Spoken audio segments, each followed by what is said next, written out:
Hello, everybody. Welcome in to the Triple Threat Show. I am your host, Jeremy Lapidus. Today is a beautiful Thursday, January 8th. There's so much news from around the world of sports. A massive trade has just taken place in the NBA. The first of what I expect to be a relatively busy trade deadline. Trae Young traded to the Washington Wizards for Corey Kispert and CJ McCollum?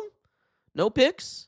No picks going either way. We'll break that down. We'll talk about what it means for both sides here, what it means for the archetype of Trae Young as a whole, and what it means for the future of guys like him in the NBA. We will also take a look at the college football semifinals. They kick off tonight. The Fiesta Bowl kicks off tonight. The other semifinal game is tomorrow. Ole Miss, Miami on Thursday. Indiana, Oregon in a rematch on Friday. We will also break down more coaching carousel stuff as it continues to spin round and round and round, pick up momentum. We'll pull out our crystal ball, get our prediction mode on, get prognosticating here on the Triple Threat Show. That's like my favorite word these days. I swear to God. We have so much to talk about here, and we'll break it all down for you, but I couldn't do it all by myself. To help me out today, I got my friend and co-host, Mehrob Fatemi here. How are you doing on this fine morning? East recently, today especially, but we're ready to go. We're under our blankets and we're ready to go for another beautiful show. That's right. We got a lot to talk about. So let's hop right in with the big story of the day, locally here in Virginia at least, and I'm sure probably the big story around the sports world, the big trade in Washington. Trae Young, now a Wizard. And this trade, I mean, we kind of saw it coming, right? You can see the patterns when trades are about to go down, players become inactive, the major pieces aren't in the game. But Trae Young felt like a guy that the Hawks would never move off of. Once they made that Eastern Conference Finals back in 2021, they tried to build around him so many times. They traded for DeJounte Murray. That one didn't work out, right? They went out and they got John Collins. That one didn't work out, right? They went out and they traded for Kristaps Porzingis this year. That one didn't work out. It's not like they haven't tried to go out and build around Trae Young, but whether it be players falling off, bad contract decisions, or them just not meshing with Trae Young, injuries thrown in there as well, bad luck with that kind of stuff, it just has not worked out, and they've found a new star. Jalen Johnson has been incredible for them this season. He has been the main motor behind the Hawks' success. In fact, the Hawks have been better when Trae Young has not been on the court, which is why the writing was kind of on the wall for him in Atlanta. There were rumors of him getting traded seemingly every single offseason for the last 2 or 3 years. Now it finally happens. The weird part is he said he wanted to come to Washington, D.C. I don't think I've ever heard an NBA player in my entire life say they want to come and play in Washington, D.C. I think that was more a nobody wants me. The Wizards are the only team interested. Let's make this seem like I want to be there as well. He has a player option to opt out after this season. So if he really wants to be there, he can stay for one more year. Or if he wants out, he can enter free agency. But he is making a lot of money right now. If he enters free agency, Mehrob, I don't think he's getting anywhere near that $45, $49 million money that he's making right now on his current contract. It's something to keep an eye out on. But as far as fit goes here, let's start with that. Trae Young traded for CJ McCollum and Corey Kispert, straight up. No picks involved on either side, which is weird in the NBA. Really in any sport. You don't necessarily see guys get traded for nothing at this point. You don't necessarily see guys get traded for only players in the NBA. But to just get a couple of expiring contracts, a couple of guys that just clearly aren't a long-term answer, they're more role player pieces. You're trying to build around a Jalen Johnson. Are the Hawks right now? You're trying to build around a guy like Dyson Daniels on the defensive end. You haven't had Kristaps Porzingis healthy. That's just how it goes. But Mehrob, how is this fit gonna work in a place like Washington? Trae Young throwing up lobs to Alex Sarr in the short term makes me happy, at least for this half a year that we got Trae Young. Absolutely. I mean, Jeremy, this is like undoubtedly one of the weirdest trades I've seen in a long time. This is a guy in Trae Young that I mean, he was in the Eastern Conference Finals 4 years ago with the Hawks. I mean, he's been in the playoffs for years now, kind of been on bad teams for a little bit, but it just felt like the marriage between the Hawks and him was just slowly dissipating. The Hawks didn't really like him. It just felt like Handy was always hurt. They were just trying to flip him for the value that he could be used for. Now, I didn't think the value that he could be used for was Corey Kispert and an incredibly aging CJ McCollum, but I've seen crazier things. This is a guy that, I mean, he's only 27 years of age. He's still just entering his prime right now. I just don't understand. I think he's just trying to find a spark maybe in his career. But to go to a team like the Wizards right now, a team that only has 10 wins, hasn't really done a whole lot to to give you anything to look forward to. Yeah, they have Alex Sarr. Yeah, they have Bub Carrington, who's a nice player as well. They have Marvin Bagley, but at the same time, Justin Champagny. But at the same time, they just don't have any they don't have any flash, anything that gives them anything for eye candy for a player of Trae Young stature to be like, yeah, I want to go there. I'm not 100% sure if it's his hometown. I don't think Washington D.C. is Trae Young's hometown, but at the same time, I just don't. I'm just trying to figure out why Washington. That's the one thing that I continually don't understand about this trade. He wanted to go to Washington. He asked to go there, but why? What was the reason? To play with younger players, to play in his hometown? What was the desire to go to Washington as a preferred destination? That feels like Because more of a PR move to me than anything else. If I'm looking at it honestly, like I don't think there was yeah, another team. I think if there was a team that offered more than Corey Kispert and CJ McCollum to the Hawks, don't they would have taken that deal, right? I think Washington was the best offer that they got, and they told Trae Young, "Hey, this is the best offer we got. Make it look like you want to go there if you want to go there."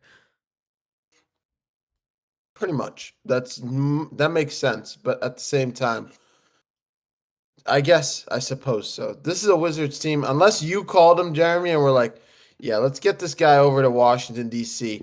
We need him there. We need to resurrect the days of John Wall and Bradley Beal when they used to be good. Even with Trae Young, I still don't think you can get there. But um, I suppose I'm just not 100% sure the mindset of all of it. Other than that, it's a crazy deal. I mean, this is a guy in Trae Young that a lot of teams are looking out for. The Lakers really wanted him, even though they didn't really need another offensive talent.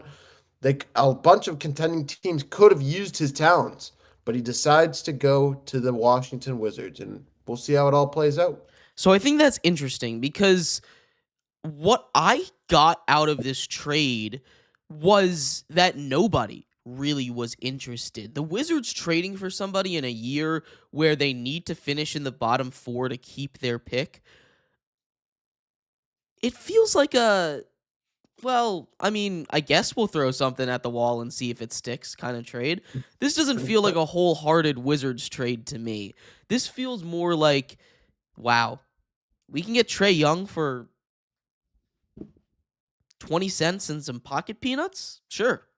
Let's go ahead and do that. Right? I don't necessarily in the short term. Let's break this down a little bit, right? Because there's two ways to look at this. You can look at this with your 1,000-yard stare, or you can look at this from the short-term view. And let's start with the short term, and then let's take this out just a little bit. So starting with the short-term view of this trade, Trae Young is going to come in and make this Washington team better. This is a team that has a really good rim defender in Alex Sarr. Trae Young loves playing with a big like that. Alex Sarr has really stepped up recently. this is going to hurt the development of Bub Carrington, but this is the first Wizards player in this young Wizards era, at least, that's been a true point guard. They haven't really had that. They've been starting CJ McCollum at the point guard position, and he's more of a shooting guard than a point guard, honestly. I think this is a good thing. The Wizards need to develop their young guys, and to be able to get chemistry with a guy that has such offensive talent and really gravity on the offensive end, it's going to free up space down low. And for shooters like Trae Johnson, who can get open and really just shoot it from anywhere, I think that's going to be really interesting. If and again, the thing that I don't love is the defensive side, and that's why this trade was so cheap, right? This trade was so cheap because he doesn't play defense, because people are concerned, teams are concerned that when you add a guy like Trae Young, you're not going to be able to win because defenses are just going to attack Trae Young, and you're not going to be able to make a playoff push. That is why I don't think playoff teams traded for him. But if you're a Wizards guy, if you're a Wizards team that isn't going to make the playoffs, why not see if he likes DC? Why not see if you can get more ticket sales in a year that you know isn't going to go well? In the short term, I like this move. The long term, we'll get to in a second, but the short term move here, Mehrob, I think the Wizards are a winner right now. I could see it, but at the same time, when I'm looking at Trae Young's stats, mind you, he's only played 10 games this season. In those games, he's averaging less points, the least amount of points in his career. His field goal percentage is down. His three-point percentage is all the way down to 30%. His field goal percentage is down. His assists, his rebounds, almost every stat outside of his turnovers, which is probably because he hasn't played a whole lot this year, are all down.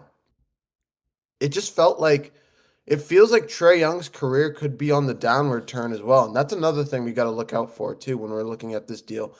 Why else would the Hawks want to trade him right now? It just feels like they were just trying to get his contract off the books, regardless of if it was just the fact that his preferred destination was the Wizards. But outside of that, it just feels like this was a move where they just wanted to flip off of Trae Young because these numbers that I'm looking at here are not good whatsoever. Yeah, he might have played 76 games last year. That was cool. But outside of that, he hasn't touched more than 60 games in his career outside of his rookie season. I mean, this is a guy, when we're looking at Trae Young, that's could be on the downward side of his career. Truly, he could be. Yeah, no, I definitely agree that this was a salary dump. And that's part of the short term as well. If you're trading away an all-star, literally an all-star last year was Trae Young, it's a loss in the short term, but this is where we have to separate the short term and the long term because Trae Young is on a 2-year, really a 1-year deal right now. He's got a player option after this season, which he can opt into or he can opt out of in order to become a free agent. But let's take a step back. Let's get that bird's eye view of this trade here because that is where this trade kind of swings a little bit towards Atlanta. The insiders, the pundits, the people talking about this trade before it happened were saying stuff like, we need to get a first-round pick in order for the Wizards to take the salary of Trae Young. And that's not the kind of thing you usually talk about when you're talking about a long-term option, an all-star player. Now, CJ McCollum's an expiring contract. Corey Kispert, an expiring contract. So it's not like the Wizards are giving up pieces of their future here either. But this is a move that is definitely head-scratching, right? This is a move that in the long term, the Wizards don't necessarily need, but I could also see them re-signing him. The question is, if he keeps that player option heading into next season, how is that going to affect them? Again, how is this going to affect their picks? Is Trae Young going to make this team good enough that they are no longer in the top 4 and then the Knicks get their pick at the end of the season? That's that long-term view, right? It's going to depend on how the Wizards finish the season, how Trae Young plays. But that is a little concerning here for DC. In the short term, I think the Wizards win it. Like right now, if we're just looking at winning basketball games, I think the Wizards win it right now, adding a guy like Trae Young. In the long term, it gets a little bit more dicey, Mehrob. It really does feel like that. I think this is a really good, as much of a head scratching move as this move was, this is a little bit of a make it or break it time for Trae Young now. If he wants to be flipped to a much better team, he needs to show those teams that he can do it. I mean, like I said, he's on the downward side of his career, looking like he's on a downward spiral of his career. But if he can turn that around, if he can play really good basketball and could potentially even be flipped again, I mean, I don't think he's going to be flipped again before the end of the trade deadline. There's only about a month left. Probably it's about less than a month actually until that trade deadline this year. But if he can look into the offseason and play good basketball for the next 4 or 5 months, or probably 4 months, I mean, that's all he really needs to do. He just needs to prove to those teams that he can play decent defense and he can get back to his scoring self. When I say decent defense, all he has to do is really poke at the ball sometimes, get his steal numbers back up. Just try to draw charges. Just try to do anything you can, because you're not going to be at one of those guys like a two-way player. He's not Jaylen Brown. He's not Marcus Smart. He's not Patrick Beverly. But he can go out there and try to play defense. I mean, even Steph Curry goes out there and tries to play defense, and he's decent at it, I would say. So when I'm looking at Trae Young, he has a massive opportunity to do some good things here in Washington. I'm not saying the Washington is automatically a playoff caliber team. Maybe Alex Sarr could train Alex Sarr a little bit because of those days when he was with Clint Capella. He could use some of those lob practices plays and work with Alex Sarr to work on his big man skills. But across the board, I still just go back to this fact that this is a little bit of a head scratching move. I'm still trying to figure out why Washington was his preferred destination. Did he just want to go to a team where it was less pressure? Did he wanted to get out of the spotlight of Atlanta? Why Washington? Is the PR move? Is that frankly the only reason? Yeah, And that's the only one that makes sense to me. Mehrob, I got one more question for you before we move on, and we've kind of tiptoed around this, but who wins this trade? It's real quick right now. It's hard to judge because we have to see how Atlanta uses that extra cap space, the flexibility with their money. We have to see what happens with Trae Young and the Wizards if he opts into that deal, if he signed his extension with the Washington Wizards. But who wins this deal right now before we really know what the ramifications are for it? right now, I would say probably the Hawks, just because they have more possibility and room to work with. Like you said, it's pretty hard to tell, but right now I would say the Hawks for those reasons that they have a lot more money to use. They could go out there and make another move before the deadline. They have a lot of opportunities now to do what they'd like to do. They could go out there and potentially, well, I take that back. I'm not even going to say that. But they have the ability to go out there and do some crazy stuff out there. Potentially go for big man trades, big name trades before the trade deadline, and potentially just try and get their team back to their normal self, because this is a Hawks team that still has some talent around them. Yeah, Anthony Davis is a name that I've heard connected to a team like the Atlanta Hawks a good amount right now. We will have to see what happens. I think the Wizards get this trade in the short term. Like I said, I love that Alex Sarr, Trae Young connection. We'll have to see what happens in the long term, but short term, I give this win to the Washington Wizards. But that's not the only big story in sports, because today is college football game day. We have one massive game today, a second massive game tomorrow as the college football semifinals are upon us. We have Ole Miss taking on Miami, Mehrob. Let's start with that game. Ole Miss is not favored. In fact, Miami is for the first time this postseason. The 10 seed, the team that snuck in, the team that didn't deserve to show up in the playoffs. Where's Notre Dame? Boo-hoo. Guess what? Miami is in the semifinals, and they're looking dominant. They have absolutely dismantled their competition each and every round, but you can say the same thing about Ole Miss. Trinidad Chambliss has been incredible for them so far. The way that he was able to navigate the pocket, make big throws down the sideline in the clutch moments for Ole Miss to take down the Georgia Bulldogs. He has been incredible, but now he has to go up against Ruben Bain and that Miami defensive front. Who has the advantage in that matchup, that offense versus the defense? What are you looking at here as far as what you expect this matchup to look like in tonight's game. This is going to be a really interesting game, Jeremy. This is going to be one of the This is probably going to be one of the better games we've seen in a long time, long time here in college football.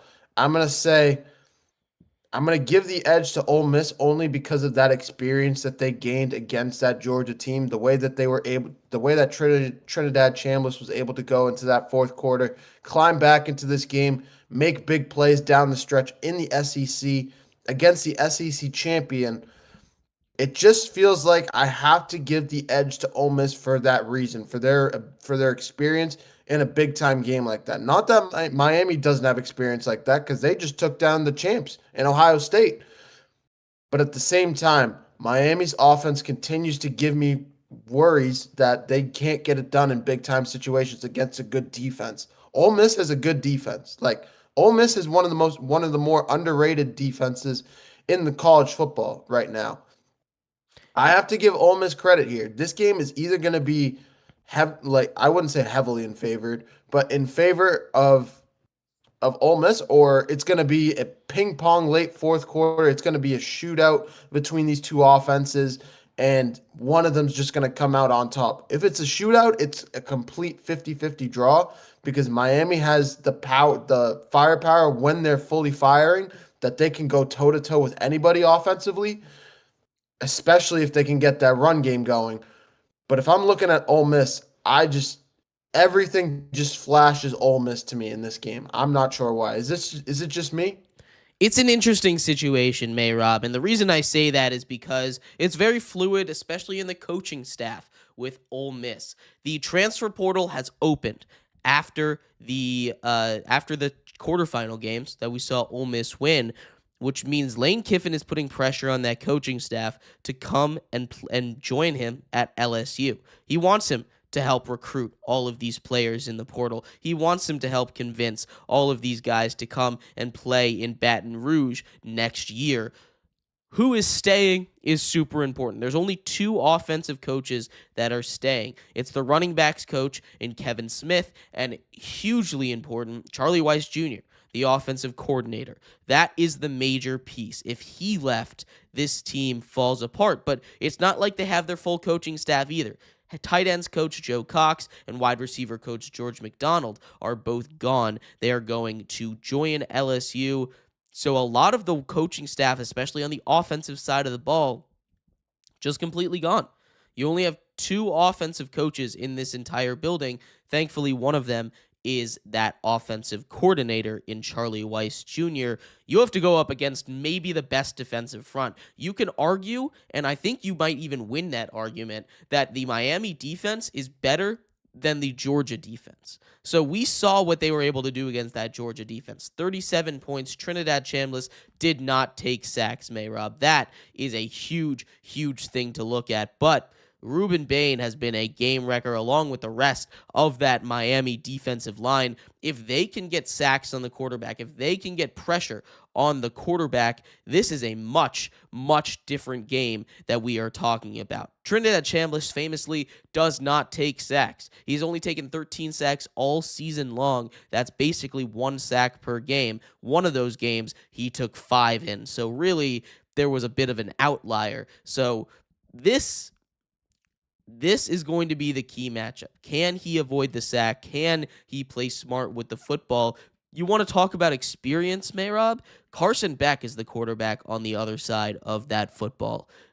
You have a guy who, in Carson Beck, has been there, has done that, has had this success in the big moments, has been to national championships game, has had these moments where you can take a look at where you can be under pressure, where you can be in the biggest moments, and he's shown that he has the ability to take that. You also have Malachi Toney, who's been amazing. He's obviously an NFL talent at wide receiver. You have Mark Fletcher, who has 270 yards, has been absolutely dominant over the course of the college football playoffs. There's a lot to like with this Miami team, but they've been playing with that mentality that they're underdogs, and they're not underdogs anymore. In fact, they're favorites to win this game. So that is something that could affect them a little bit. When we're taking a look at what it's going to take for Ole Miss to win, they need to create turnovers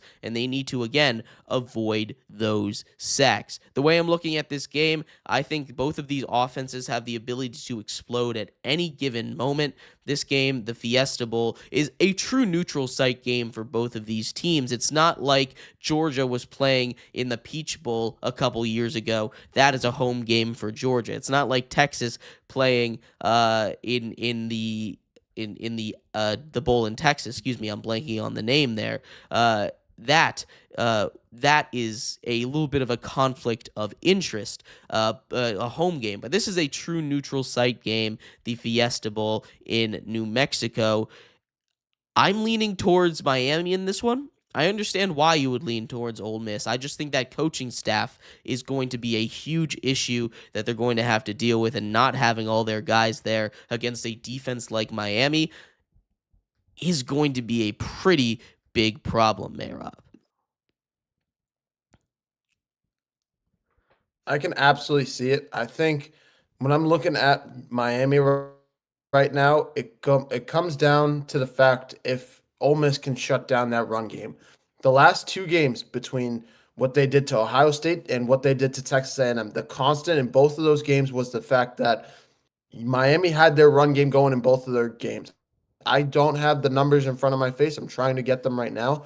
But in both of those games, the run game was prolific for the Hurricanes, and it takes all the pressure off of Carson Beck. When I'm looking at Ole Miss, that is what they need to key in on. They need to be able to stop Miami's offense, Miami's run game specifically, and turn that pressure back on Carson Beck, because I just don't think I'm still sticking with that rhetoric that Carson Beck can't make the plays down the stretch when he needs to make them, because it just feels that's what it comes down to, you know?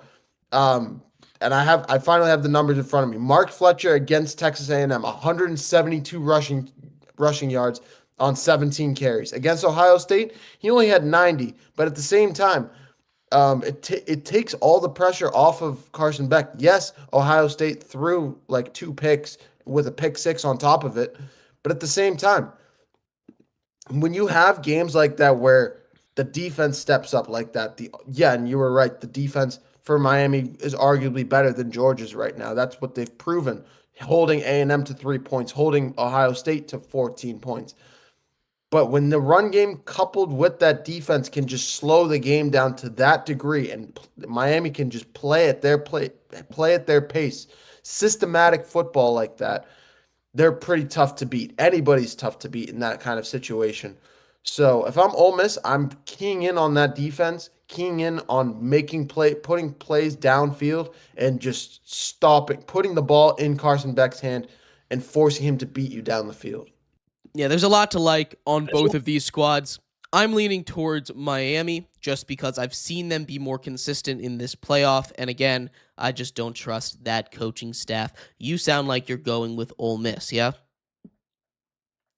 I'm rolling with Ole Miss in this one, absolutely. It should be a good one in the Fiesta Bowl, but that's not the only game. We have two, one today, one tomorrow, a rematch of a game that took place in Autzen Stadium. The Oregon Ducks take on the Indiana Hoosiers. Curt Cignetti's squad, red hot right now. They have the entire football world, not just the college football world, but the football world on notice with what they've been able to do. Fernando Mendoza, most likely the number 1 overall pick in this year's draft. You have a really, really talented group of wide receivers, a really talented defense, a really talented running back room. You can say that about every single position on this of this Indiana team.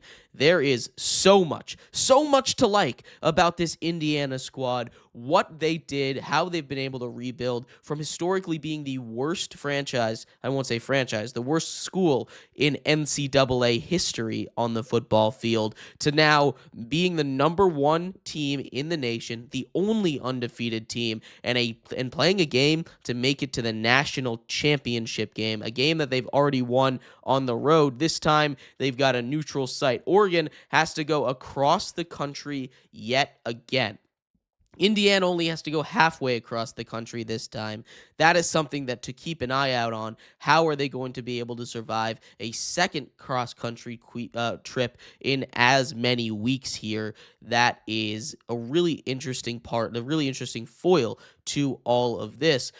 But this Indiana team just rolls. They're coming off of a 38-3 victory over Alabama, winning by 35 points against big bad Alabama in the Rose Bowl. That is huge for them. Again, Fernando Mendoza, the Heisman, the likely #1 overall pick. That defense is flying around. That Oregon team, though, do not sleep on them. They shut down Texas Tech 23-0. Texas Tech's offense couldn't get anything going. You look at that box score, you look at that game, and you see 23-0. Dang, Oregon dominated that game. I'm here to tell you that score line, that final score of 23-0, was not accurate for how much domination Oregon had in that game. That game was more like a 30-0 game, a 35-0 game, the way that they were stopping that offense from doing anything. Baron Morton looked like me out there on the field. He could not complete a pass. He was under pressure like that. He could not get anything going. That Texas Tech defense, very good. I think that is a thing that Indiana is not really going to be able to compete with, which is another thing because they held. They held pretty good against a strong Oregon offense. I know they called the game a little bit conservative. That's because their defense, the Oregon defense, was playing so well that they didn't need to take those deep shots down the field. But after surviving a Texas Tech defense, how is this Indiana defense going to compare to that? How is this Indiana defense going to challenge a team that they've already beaten earlier this season, a team that they had a pick six against? Both of these teams in that game had an interception returned for a touchdown earlier in the year. How do you read this game going, Mehrob? What's your thoughts on Indiana versus Oregon 2, a rematch from earlier this year? This is going to be an interesting one. At least this time we have something to back off of, that this is the rematch between these two teams in their last matchup. Or Indiana won that game 20-10. They pretty much Fernando Mendoza had a great game. That game was also in Oregon. For them to go into Oregon and win that game was big time already. This time it's a neutral playing field. I still am giving the edge to Indiana on this one. However, I cannot sit here and just gloss over the fact that that Oregon just went into Texas Tech and beat that team. They did. They went into Texas Tech for that one, right? Or am I It was messing up? Orange Bowl. They were down in Miami. They were in Miami. Okay, thank you. But for them to go down into that game and shut out that Texas Tech team has to mean something. It can't mean nothing in that retrospect. Yeah, I know that that Indiana just beat Alabama 38-3. I absolutely understand that, but 23-0, 38-3. This just smells like a defensive game. Both of these teams are really hot on the defensive side of the football. I feel like that's going to pay dividends in this one. I think the defense is going to be on for both teams is going to be really hot. I think it's going to be a pretty low scoring game for the most part. I think Oregon's offense is going to have a tough time dealing with that Indiana defense. I'm interested to see how Fernando Mendoza plays. If Oregon can match that intensity and stay close late in this game, I mean, all they need to do is give Dante Moore a chance in this one, especially in the playoffs. This is college football. All these teams need is an opportunity to win games down the stretch. If Oregon's defense can play up to the standards that they did against Texas Tech, if they can match up with Indiana's defensive intensity, step for step, going into the fourth quarter, fourth quarter,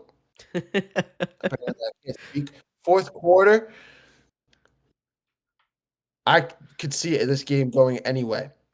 I But agree. for now, I'm going to go with Fernando and Mendoza and this Indiana Hoosier squad. Yeah, this Indiana Hoosier squad is hot, hot, hot, hot right now. They have not lost a game all season. They're the only team in all of college football that can claim that. They're the only team in really any professional sport right now that can claim that. I won't call this again. I'm calling it a professional sport. It's half professional, not a professional sport right now. But it's hard to beat a team twice. That's the thing.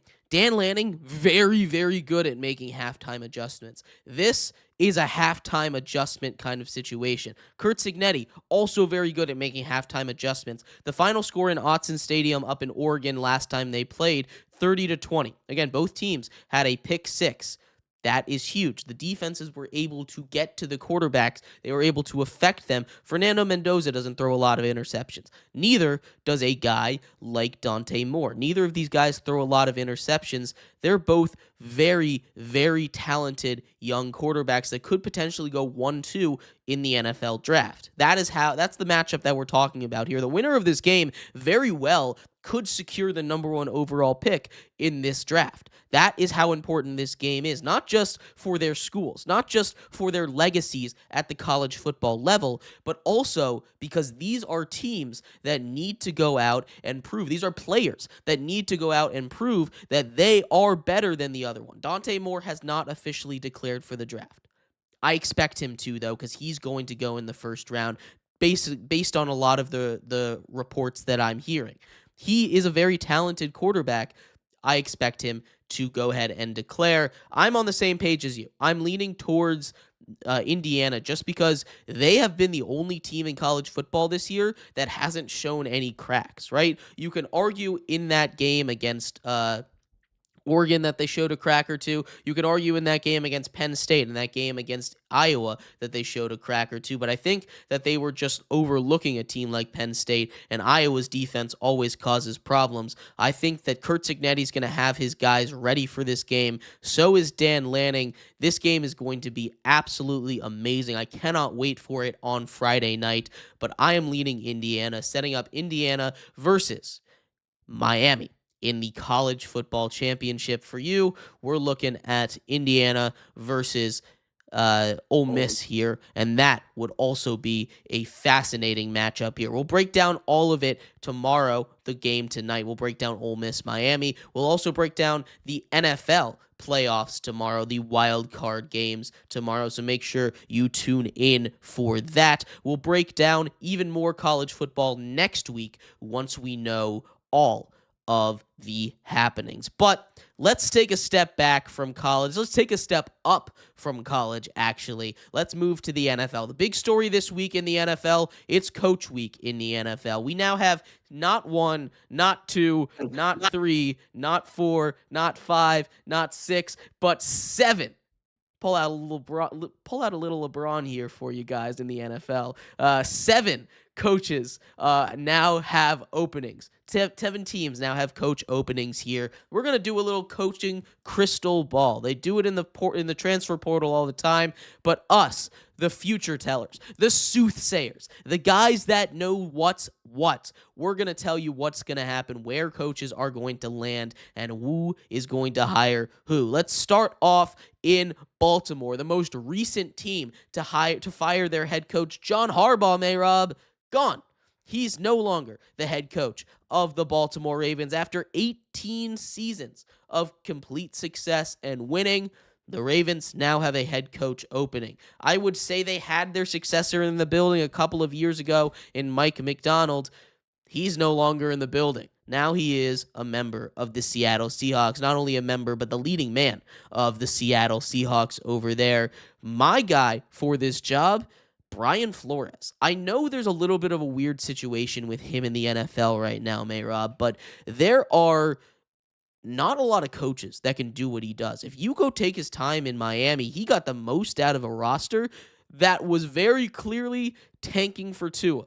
They ended up getting the 5th pick in that draft. They were trying to lose games, but because of Brian Flores, the way that he coached that team up, the way that they were willing to play for him, the way that the defenses that he's coached have flown to the ball, the way that he can disguise defenses, the way that the Ravens have a guy that can work wonders in a Brian Flores system in Kyle Hamilton. Oh my God, you see what Andrew Van Ginkel does in that system. Imagine what Kyle Hamilton can do in that system. It is going to be so much fun. Now, they have to lure him away. A lot of the news coming out of Minnesota is saying, at least in my mind, that he is no longer going to be the defensive coordinator. They expect him to be somewhere else. The one hang-up is that, of course, the NFL could be doing like a soft blackball on him because of everything that went down, the way he sued the NFL when he got fired from the Dolphins and the way the coaching candidacy went. I haven't seen him interview for any head coaching job yet. That is the one thing that holds me back. But my crystal ball prediction, Brian Flores is the new head coach for the Baltimore Ravens. I love it. They need a defensive-minded head coach after losing Mike McDonald to Seattle. Look what he's done in Seattle ever since leaving the Ravens. I think I think Brian Flores is the perfect guy for the job. A guy like Flores, a guy like Robert Saleh, a defensive-minded guy. Even they can't get him, but look at what D'Amico Ryan is doing in Houston right now. They need a guy like that. Not a player's coach, but they need a Mike Vrabel in New England. A guy that will step up on the defensive side of the ball, that will raise the intensity on the defensive side of the ball, require effort, that will ask for effort, that will ask for the best out of the players on their team. Because that's what they need. They don't need a schemes guy out there for their offense to go out there and look pretty. They just need a guy that will embody Baltimore as a scrappy kind of guy, a guy that will go out there and require effort from his players and change the culture over there. Because I feel like that team kind of needs a little bit of a culture shock. Not that John Harbaugh wasn't like that. I feel like in our terms, Jeremy, I apologize to the YouTube airways, but John Harbaugh is a balls to the wall kind of guy. He's an all in, put your chips in the middle kind of guy. Play down to the stretch and just put all the chips in, put your balls on the table and say, I'm going to win this game, go for two. I'm going to go win this game in whatever circumstance that I can. If it pays out, it plays out. If it doesn't, it doesn't. In too many situations, it didn't play out. And sometimes you don't need to play like that. In this situation, I think that's a culture that needs to change over there in Baltimore. And if they can do that and play Derrick Henry in fourth quarters of games, I think they'll be okay. Yeah. You got a pick for this one or not? I'm gonna keep looking around and seeing who. I think Brian Flores is a great pick. Robert Saleh, if they can get him from San Francisco, if they can move him from San Francisco, I think would also be a good pick for them. One of those two guys for sure. All right, let's move down to our next coaching candidacy, the Tennessee Titans. They were the first team to let go of their head coach. They've had a lot of time to think, ponder, and decide who they want as their next head coach. They, in my mind, should be looking for an offensive guy. They tried and they failed with a guy like Brian Callahan, who, let's be honest, was a Zach Taylor disciple. I don't know what you were thinking over there. Zach Taylor should have been fired 3 years ago, so you shouldn't have hired a guy that was a Zach Taylor disciple. What a mess. Zach Taylor shouldn't have even been hired in the first place. He was just a vestige of Sean McVay, and one that didn't even do anything. There's plenty of guys coming out of the Sean McVay tree that did things. He was not one of them. Sure, he got him to the Super Bowl, but that wasn't his coaching. That's a whole tangent. We're talking about the Tennessee Titans right now. They need an offensive coach to get Cam Ward going. Now, I would have said 2 days ago, lock in status for Cliff Kingsbury. I think that was their guy. Things have changed a little bit. Cliff Kingsbury was let go, fired, mutually parted ways with the Washington Commanders, a murky situation over there, and one that I think really hurts his coaching candidacy. He's still going to interview with the Titans. But if they see that something went wrong, that he legitimately got fired, that it wasn't a easily explainable kind of thing, like, hey, it just wasn't working out. We both needed to part ways. We agreed. It was my time to move on. I was always going to move on after this season, so on, so forth, stuff like that. It's a little bit of an interesting situation, something to keep an eye on. I think he would be a really good offensive coordinator for a place like Baltimore, but I'm still sticking with my gut. I think the Titans deal with it. They deal with the firestorm, and they say, Cliff Kingsbury, you're our guy. We want an offensive guy that's going to be able to scheme our guys open. You look at Chimere Dike. I think he could do really good things in an offense that Cliff Kingsbury runs. He loves those short game stuff. He's a quick, fast wide receiver that's going to be able to do things as a wide receiver 3, not even as a wide receiver 1. You get a wide receiver 1 in this draft, a true guy that can spread the field. That's going to do wonders for this team. Cam Ward, build around him. I'm all in on Cliff Kingsbury. You can make arguments for other offensive coaches. I'm probably going to say they want Kevin Stefanski. They're probably going to want a guy like Clint Kubiak. I just don't think the Titans have the pull to get those guys right now. I think they're kind of sitting as that table scraps team that's going to get stuck with the last offensive mind in the barrel. Not to say that Cliff Kingsbury is a bad offensive mind, but he did just get fired as an offensive coordinator, so that makes his name tarnished a little bit when it comes to becoming the next head coach of an NFL team. We're already seeing names like Matt Nagy being interviewed today by the Raiders. I wonder if that's a guy that the Titans could get, but I'm right there with you. They need to get an offensive minded head coach. You know how I said the Ravens don't need a scheming guy, they don't need an offensive minded head coach? The Titans absolutely need a scheme guy in this situation. And you're right, not a Zach Taylor kind of guy, because nobody wants Zach Taylor right now. Zach Taylor does not need to be on a team right now. He needs to be as far away from the Bengals as humanly possible, but the Bengals still have him, so that's neither here nor there. Um, but I do think they need to get a scheming guy. Get Cam Ward, somebody that he can work with. Get him a Josh McDaniels-esque kind of guy that he can just work under, that he can learn true offensive playbook under, because that's what he needs. He needs a guy that he can just blossom and be put. He just needs to be put in the right kind of situation. Because DK is he's a nice wide receiver. He did some nice things over there. They still have Ayamanor as well. Um, they still have Nikhil. I can't remember his full name. They have Westbrook Akine as well. They still have Westbrook Akine over there. They still have some good wide receivers that they can work with if all works out. But I do think they need to go out there and get themselves an offensive-minded head coach, because this is a guy that can do some really good things if he gets put in a good situation. I truly believe that. For sure. Absolutely. There is a lot to. I shouldn't have done that. We didn't have good stuff there. That's my fault, everyone in the YouTube audience. Mehrob, I did just send you a message, but everyone saw that already. But let's talk a little bit more about these other teams that are on the market right now, right? You have the next team up on the list, my New York Football Giants, and I think this is a two-horse race between probably the top two candidates in the field right now, Kevin Stefanski and one, John Harbaugh. John Harbaugh's already said that he is not going to interview until next week. That's something to keep an eye on here. But the Giants seem to have the pull to get whoever they want at this point. It seems like a lot of guys want to work with Jackson Dart. That seems to be the odds right now.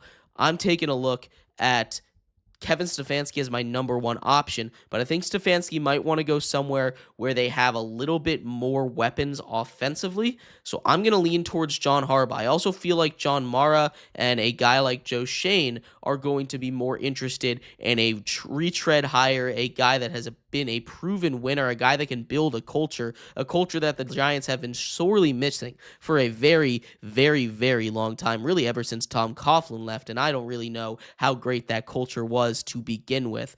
Tom Coughlin, a tough coach to play for by all accounts here.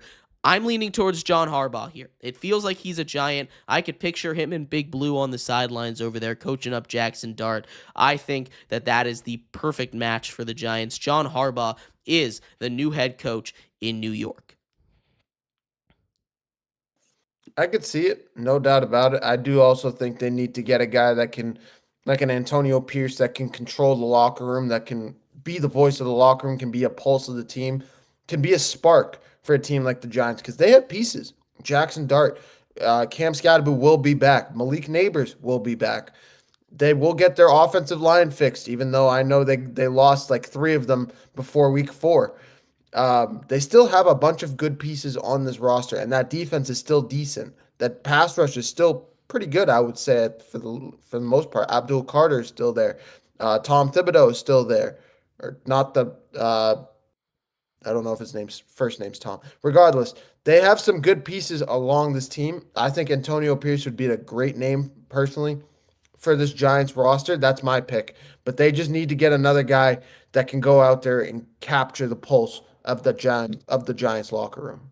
Yeah, for sure. There is definitely a culture that needs to be built in that Giants room. We're going to move on to the Cleveland Browns. That is where Kevin Stefanski, of course, was just fired from. Up to date odds on head coaching searches seems like Cliff Kingsbury is the favorite over there. But a guy that I'm looking at, and a guy that I think deserves a little bit of head scratching love, I guess. I don't necessarily like this move, but I've heard a lot of buzz around Mike McCarthy. He almost took that Saints job last year after having his contract expire. He wasn't fired, his contract expired with the Dallas Cowboys at the end of last season. He wants to get back in coaching. He's been very clear about that. I don't know how many teams are going to be willing to hire him, but I think the Browns want a guy that's proven he's a winner. And as much as McCarthy's image has been kind of tarnished a little bit, if you look at the numbers, him and John Harbaugh, they have like the exact same career numbers when it comes to winning. They've both won a Super Bowl. They're both sitting at about 620 on their win percentage. I think Mike McCarthy is the next head coach up in the Cleveland Browns. I could absolutely see it. Mike McCarthy. You think Mike McCarthy? I do. I think I mean, I could see it as a Cleveland Browns kind of team. I feel like that makes sense. That makes sense when you look at the Browns. That feels like Feels like a something that they Cleveland Browns move to me. feels like a Cleveland Browns kind of move. Do I think it's the right move? No. Absolutely not. But it feels it feels like a Cleveland Browns kind of move. Absolutely. I think they need to get a guy similar. They're in a similar standpoint as the Titans. They need to get a guy that can work with their quarterback, that can put him in the right situation to be successful. Because Shador Sanders, I think, has a lot of potential in this league. But Mike McCarthy, wow, yeah, that feels like the kind of move they would make. I agree. A glowing review for Mike McCarthy out of Mehrob Fatemi over there. I tend to agree with your sentiments, my friend. But it just seems like such a Cleveland Browns move. It's perfect. It's almost too perfect. Let's move on. We got a couple more head coaches to take a look at here as we've reached the final stretch of our show. The Falcons, I think, are one of the more intriguing jobs out there because it kind of depends how you feel on a guy like Michael Penix. Do you want to get a new quarterback? Do you want to hold on to him? Do you want to hold on to Kirk Cousins? Is that a guy that you'd prefer to hold on to? It seems like all signs point to him getting cut now that the money makes sense for them to move off of him. Kirk Cousins said he'd be willing to be back in Atlanta after last season. The odds are saying Kevin Stefanski is number one on this list. I tend to agree with the odds. Kevin Stefanski is my guy for the Atlanta Falcons. I think he looks at Bijan. I think he looks at potentially a re-signed Kyle Pitts. I think he looks at Drake London. I think he looks at that defense that was really solid last year, second in the league in sacks, with a couple of young players. And I think he says, yep, that's where I think I can be the most successful. Every team is going to be interested in him. The Ravens are probably going to offer him. I don't know if he's going to go to the Ravens. The Giants are probably going to offer him. I could see him going to the Giants. I don't know if he's going to go there. The Raiders, they're going to offer him. I don't know if he wants to go to the Raiders right now with the situation that they're in. I bet the Cardinals will offer him too. If he likes Kyler Murray, maybe he'll take that job. But I think the spot that he ends up in is down in Atlanta with the Falcons as the next head coach. I think I echo that statement 100%. It makes the most sense. That Falcons job is probably the most sought after job, maybe unless Zach Taylor gets fired in Cincinnati. I can't really see anywhere else that an offensive guru like Kevin Stefanski would want to go outside of Atlanta right now. They have all the pieces to be successful. Michael Penix needs a guy, a similar situation to Tennessee and Cleveland. Needs a guy that he can be put in the right situation, a good play caller. I think he would be. I think Stefanski would be great in Atlanta right now with all the pieces that Atlanta has. I also think, like I said, Cincinnati would be good. It just makes the most sense. Who wouldn't want to be in Atlanta as a great head coach like a Kevin Stefanski would? I don't think anybody else would. Yeah, no, definitely. He's probably the top guy on the market right now. But something to keep an eye out as far as head coaches goes. Kevin Stefanski, I think, is going to be the big domino that's going to kick off a chain of hiring coaches as it goes. Let's hit up the Oakland, not, oh God, I keep calling them Oakland, the Las Vegas Raiders. The Raiders are going to be interesting because if you look at just the team in general, I wouldn't say it's an attractive job, but you know who's up top trying to woo you? You know who's trying to get you in to be the head coach? It's one Thomas Brady. And Tom Brady has a lot of sway around NFL circles. I think he missed. He struck out trying to get Ben Johnson. He wanted Ben Johnson bad, but I don't blame him because that Bears situation was just too good to pass up if you're Ben Johnson.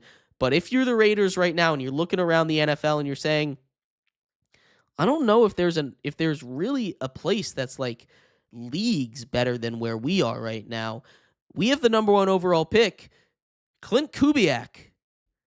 Come coach the Las Vegas Raiders. I think that's their pick. He is going to be the hot name. He's going to be the Ben Johnson of this coaching cycle after what he's done with the Saints at the beginning of last year before they got hurt, and now with the Seahawks, turning Sam Darnold into a very elite quarterback this season. I am taking my pick for the Las Vegas Raiders to be Clint Kubiak, the new head coach in Vegas.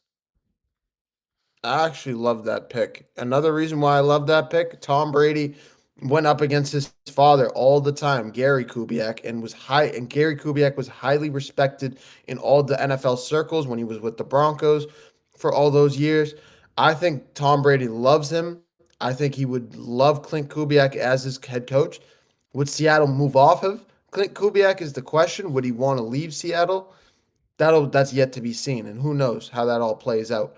But if Tom Brady can move Clint Kubiak away from Seattle and can bring him into Vegas, I think that can instantly change the dynamic that's going on in Vegas right now. As a dysfunctional organization, I mean, when you look at Vegas, they have all the pieces to be successful. Yeah, the only thing they might need is a quarterback, but they have a young running back in Ashton Genty. They have a good tight end in Brock Bowers. They have a pretty good wide receiver core.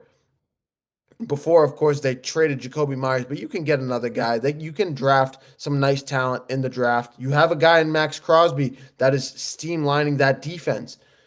They have pieces to be successful. They just need a offensive competent head coach, I would say. Probably not anybody, not a guy named Pete Carroll. Pete Carroll wasn't the great at doing stuff like that. Um, no shade at Pete Carroll, sorry Pete. But at the same time, you just need a guy that can go out there and that can change the dynamic of that offense. I think Clint Kubiak would be a perfect candidate for this job, I would say. Yeah. There's only one more job open, and I'm not going to lie to you, Mehrob. This is the one that I sat up all last night and could not make a decision on. I really have no idea what this team is going to do. I'm looking at a list of candidates. I'm saying, oh, who are the Cardinals going to hire? They're not going to hire Vance Joseph. He's not a head coach in 2026. They're not getting Matt Nagy. He's not a head coach in 2026. And then one name stuck out to me. One name that I think is kind of flying under the radar right now, Joe Brady.